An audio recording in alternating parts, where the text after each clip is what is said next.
produk snack yang enak banget, namanya Sisera. Dan bagi teman-teman yang sedang melakukan diet kesehatan, cukup sarapan Sisera itu sudah kenyang sampai siang dan kebutuhan gizinya terpenuhi. Ayo coba Sisera.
Sementara para inovator perlu memastikan inovasinya sudah mendapatkan lisensi, sudah memiliki kekayaan intelektual, sudah diproduksi dan sudah menghasilkan royalti.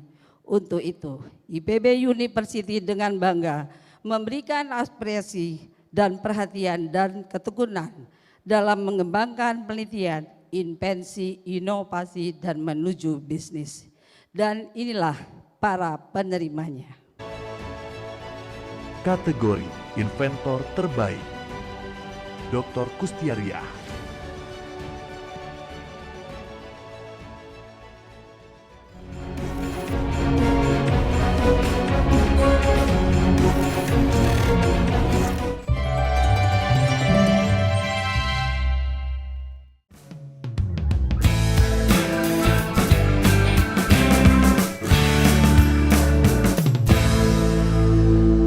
Riset-risetnya Mbak Kusti ini, kalau ini catatan nih Mbak Kusti ini, kalau di search di Google itu Kustiariah itu kan langsung tuh keluar tuh semua publikasinya tuh, banyak sekali. Kali ada ratusan kali Mbak ya?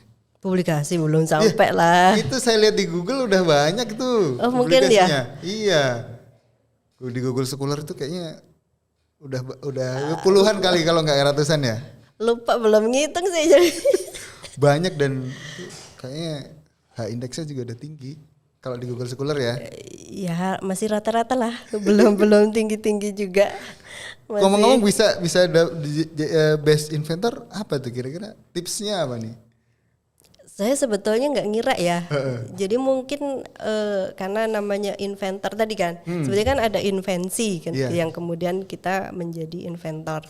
Sebetulnya kan kalau yang paling populer itu kan sebetulnya inovator kan, karena ada inovasi gitu ya. Jadi beda invensi dan inovasi. Kalau inovasi itu sudah sampai tahap ke komersialisasi. Jadi kan kalau yang saya mungkin karena tadi ada produk-produk yang memang belum tahap komersil gitu. Tantangan kedepannya gimana supaya bisa komersil gitu kan. Mudah-mudahan. Itu kalau kan itu ada level-level teknologinya. Kalau invensi level teknologinya berapa Mbak? Sebentar tinggal berapa tahap lagi untuk bisa sebetulnya sih jadi kalau inovasi yang bisa dimanfaatkan oleh masyarakat. Jadi TKT ya terkait dengan tingkat kesiapan teknologi itu ya. Sebenarnya kalau komersialisasi di 6 atau 7 sebetulnya juga sudah bisa sih. Gitu untuk komersialisasi. Jadi mungkin kalau invensi ya masih di bawahnya. Ya mungkin 4 lah kali ya paling tingginya mungkin. Saya juga nggak terlalu memperhatikan itu sih, cuma mungkin seperti itu ya, karena ya masing-masing investasi beda-beda kan ya, karakternya kan beda-beda juga. Jadi mungkin kalau kesulitan untuk komersialisasi nih kira-kira di negara kita nih apa nih kesulitan untuk kendala-kendalanya? Mungkin kalau kita dulu kan pernah juga ya kita lakukan komersialisasi karena masih memungkinkan, misalnya untuk izin edar makanan kita bisa apply gitu ya, tapi kemudian peraturannya kan berubah gitu ya, yang kita tidak bisa lagi ya. Mungkin ya sebetulnya kan salah satu solusinya kan kita kolaborasi gitu ya. Tapi secara umum kenapa misalnya produk-produk ya boleh dibilang produk kesehatan gitu ya, baik itu makanan, mungkin ada makanan juga yang pangan fungsional, bisa jadi gitu ya harganya kan masih relatif lebih mahal dibanding produk yang semisal gitu ya, mungkin itu. Jadi kalau harganya masih lebih tinggi, kadang-kadang kan mungkin orang masih memilih yang lain gitu ya, mungkin itu salah satunya. Indonesia sih preferensinya harganya cukup signifikan ya. Betul, untuk harga. betul. Nah kemudian mungkin yang tahu manfaatnya, yang kemudian mau membayar lebih itu baru sedikit gitu kan. Nah, jadi diseminasi terus ya memberikan informasi ke masyarakat ya terkait dengan manfaat dari berbagai produk tadi, karena kan ada kandungan-kandungan senyawa yang baik untuk kesehatan. Nah mungkin itu perlu ditingkatkan lagi gitu kan, sehingga ketika mereka misalnya tahu harganya kok lebih tinggi tapi dengan manfaat yang juga baik untuk kesehatan, tentu mereka akan mau juga membayar lebih gitu.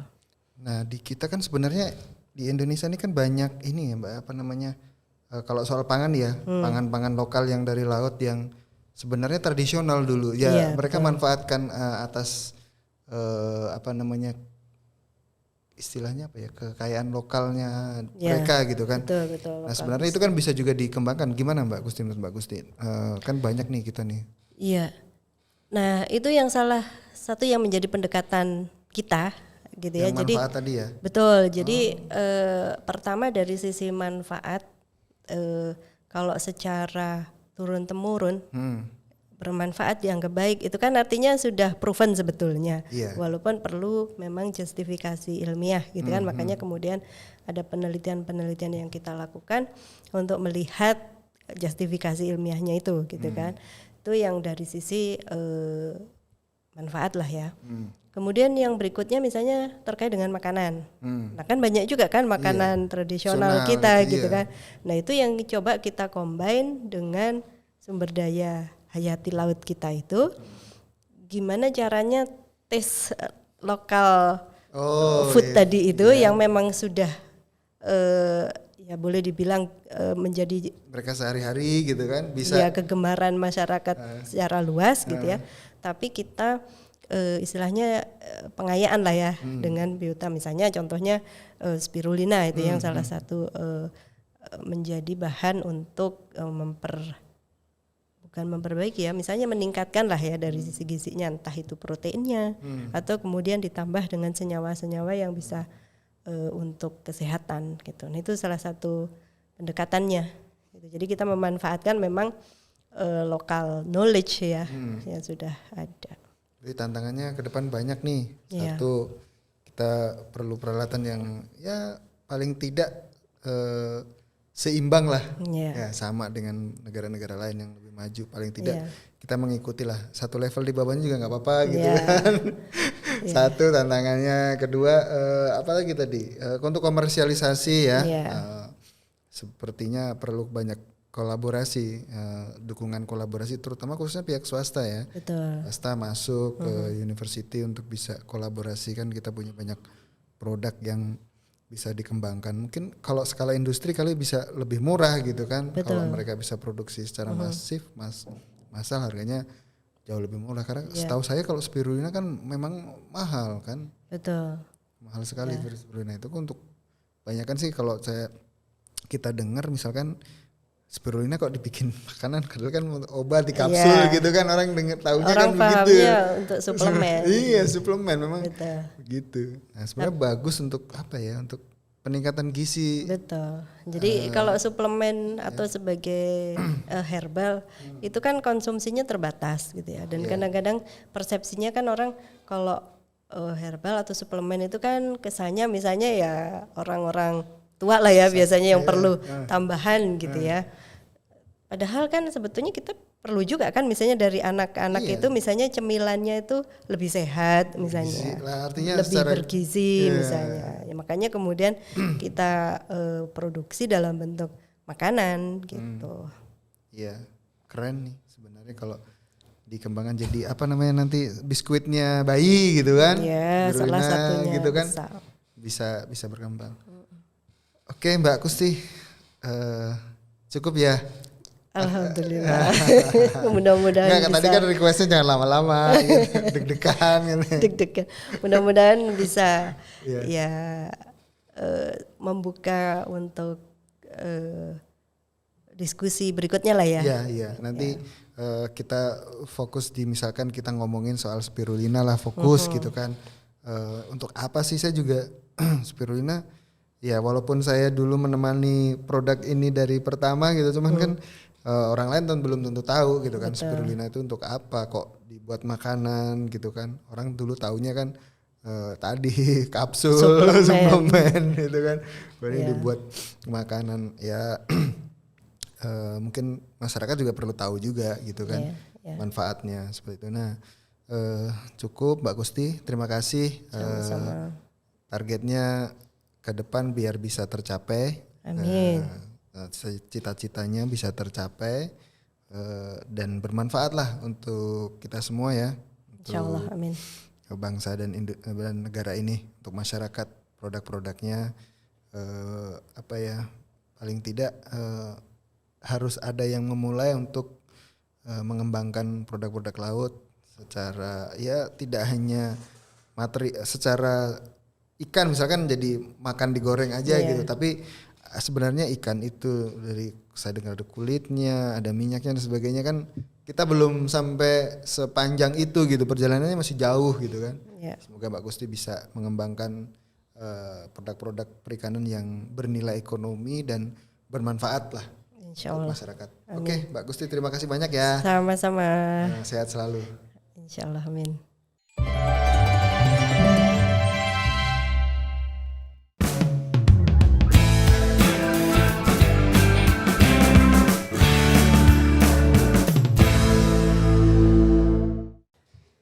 Baik, Bu Kusti, gimana kabarnya? Alhamdulillah sehat, baik. Sehat selalu. Alhamdulillah. Inventor best inventor IPB University. Alhamdulillah. Selamat Bu Kusti. Terima kasih. Perjuangannya luar biasa. Berkat dukungan teman-teman semua, alhamdulillah. Saling mendukung, kita saling support lah. Ngomong-ngomong nih, produknya Bu Kusti nih, buatan Bu Kusti, minum juga kan? Minum ya, kolaborasi dengan Mas Wahyu.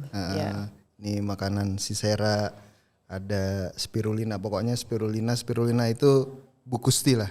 Kalau IPB spirulina siapa? Pasti Bu Kusti. Part of. Iya, bagian dari Bu Kusti. Baik Bu Kusti, Bu Kusti S1-nya di IPB, S2-nya di IPB juga. IPB juga, fakultas yang berbeda. Di S1-nya? S1-nya teknologi hasil perairan, perikanan dulu ya. Terus di Faperikan. S2-nya Fateta, teknologi industri pertanian. Lengkap, terus baru S3-nya yang keluar. Jerman. Iya. Saya nyebutnya susah soalnya ini. Greifswald University. Susah itu saya. Ernest Moritz Arndt. Greifswald University. Kira-kira apa pelajaran yang penting kalau waktu belajar di Jerman dibanding dengan di Indonesia soal bioteknologi? Iya, sebetulnya sebelum berangkat kuliah ke Jerman, saya pernah ikut training industrial bioteknologi di Jerman selama 1 tahun. Nah, di situ ada kesempatan berkunjung ke beberapa lembaga penelitian, kemudian juga termasuk magang ya selama 4 bulan di Greifswald University selama 4 bulan. Makanya kemudian setelah kembali ke Indonesia, karena saat itu saya sedang cuti ketika S2, jadi selesai penelitian, cuti 1 tahun di Jerman, ikut training sekaligus mengerjakan tesis. Jadi begitu kembali menyelesaikan itu, kemudian lamar ya untuk beasiswa S3 di Jerman. Baru kemudian kembali ke Jerman untuk S3 gitu. Jadi kalau terkait dengan keilmuan kan memang Jerman salah satu negara maju ya, yang memang menjadi tujuan untuk belajar, betul.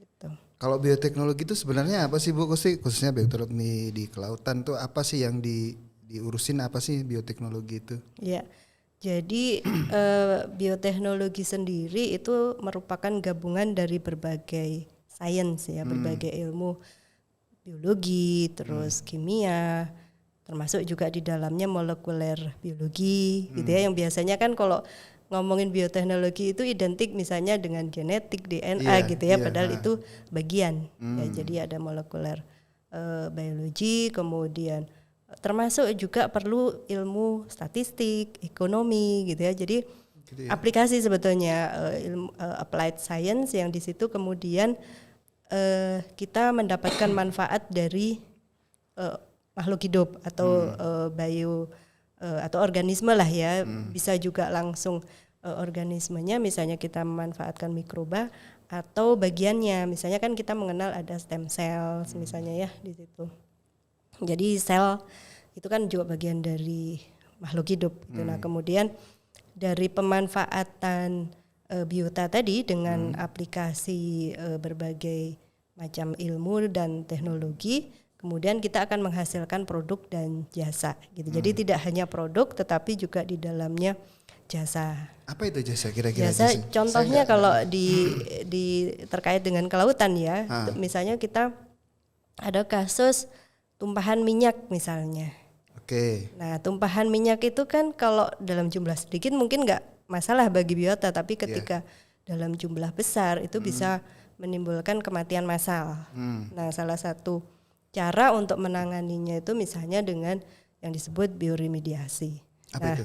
Bioremediasi itu pemulihan lingkungan yang tercemar dengan memanfaatkan makhluk hidup di dalamnya, bisa mikroorganisme ya, bisa bakteri atau kapang, termasuk juga kita mengenal fitoremediasi karena memanfaatkan tumbuhan. Jadi kalau dari bioremediasi kan kita tidak mendapatkan produk, tapi jasa. Jadi organisme sederhananya gimana tuh sederhananya? Minyak dikasih bakteri itu sederhananya gimana? Orang sederhananya sih biar sebetulnya awam bisa tahu. Iya.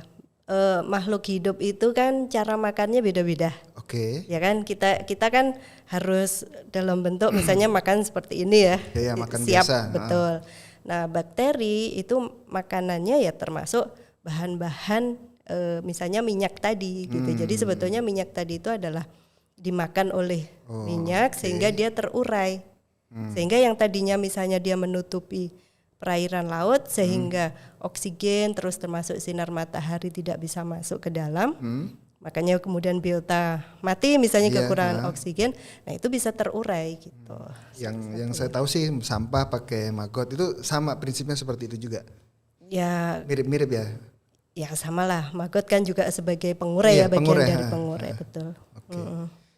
Keren juga. Kalau teknologi terbaru bioteknologi yang ini sekarang apa ya Mbak Kusti ya? Kira-kira tahu nggak kira-kira? Advance teknologinya untuk bioteknologi. Sebetulnya kalau dulu ya, ketika natural products itu biasanya tergantung pada organisme penghasilnya, gitu kan. Kemudian berikutnya kan salah satu cara untuk mempercepat produksi, waktu produksinya misalnya kita menggunakan yang disebut misalnya di-cloning ke E. coli, salah satu jenis bakteri yang kemudian dia pertumbuhannya lebih cepat. Ya. Nah, itu bisa salah satunya dengan cloning gitu ya. Kita ingin mempercepat masa kulturnya. Misalnya nih kalau tadinya dihasilkan oleh tumbuhan atau oleh hewan kan kita tahu masa pertumbuhannya lama. Nah, gen produsen dari organisme tadi misalnya kita klon, kita copy ke bakteri gitu ya, sehingga bakteri tadi bisa menghasilkan produk yang sama tapi waktunya lebih cepat. Itu salah satunya. Banyak gitu ya, cepat dibanding. Banyak. Bisa jadi misalnya dengan genetic modified misalnya misalnya nih kita punya, kalau di perikanan ada ikan misalnya kan, bisa jadi ikan itu tidak tahan terhadap penyakit. Nah, bisa jadi ada gen-gen misalnya yang mungkin lebih tahan penyakit, nah, misalnya seperti itu. Selain bioremediasi, teknologi bioteknologi apalagi yang saat ini Mbak Gusti geluti? Selain bioremediasi ada bioteknologi apa lagi? Mungkin Ya, ada kita obat atau farmasi atau apa? Ya, jadi kalau kita fokusnya Kesehatan sekarang kan banyak lebih ya, apa ya? memang ke produk ya, jadi menghasilkan produk. Jadi bioteknologi itu bisa misalnya di bidang pangan, Oke. kemudian di farmasi gitu ya, atau obat-obatan, atau bisa juga ke industri yang lain gitu. Nah, kalau saat ini kita fokusnya untuk menghasilkan produk ya, jadi yang berbasis sumber daya laut, ya. Kemudian kita coba combine misalnya dengan industri yang lain, misalnya untuk industri rumput laut lah, misalnya kita kan bisa mengekstrak atau mengambil sari rumput laut ya, yang biasanya chemical process misalnya, nah kita menggunakan mikroorganisme untuk prosesnya, contohnya cendawan atau fungi yang kita isolasi dari laut, fungi laut. Nah kita bisa melakukan proses ekstraksi yang biasanya chemical menjadi biological gitu atau enzymatikal lah. Oh jadi Seperti bakterinya yang artinya kamu saya suruh untuk mengurai mengekstrak. Betul. Jadi dia memecah selnya, kemudian sarinya bisa kita ambil. Diambil. Gitu, Itu ya. lebih natural ya sebenarnya daripada Iya, cara jadi chemical. lebih ramah lingkungan gitu. Kalau chemical kan tentu kita beli chemicalnya, kemudian ketika proses kan pasti ada waste-nya, limbahnya, iya. Seperti Oke. itu. Keren ya. Ternyata dunia bioteknologi Menantang. ya setahu saya sih ya gitu-gitu aja, tapi ternyata setelah ngobrol dengan Gusti Banyak dalam ya, aplikasinya, ya. banyak. Betul. Untuk Jadi kesehatan juga banyak. Kemarin saya mempelajari biomaterial ya untuk tubuh misalkan, untuk kesehatan, untuk tubuh implan Iya, gitu. bisa. Nah, mungkin bioteknologi juga bisa bermanfaat untuk itu.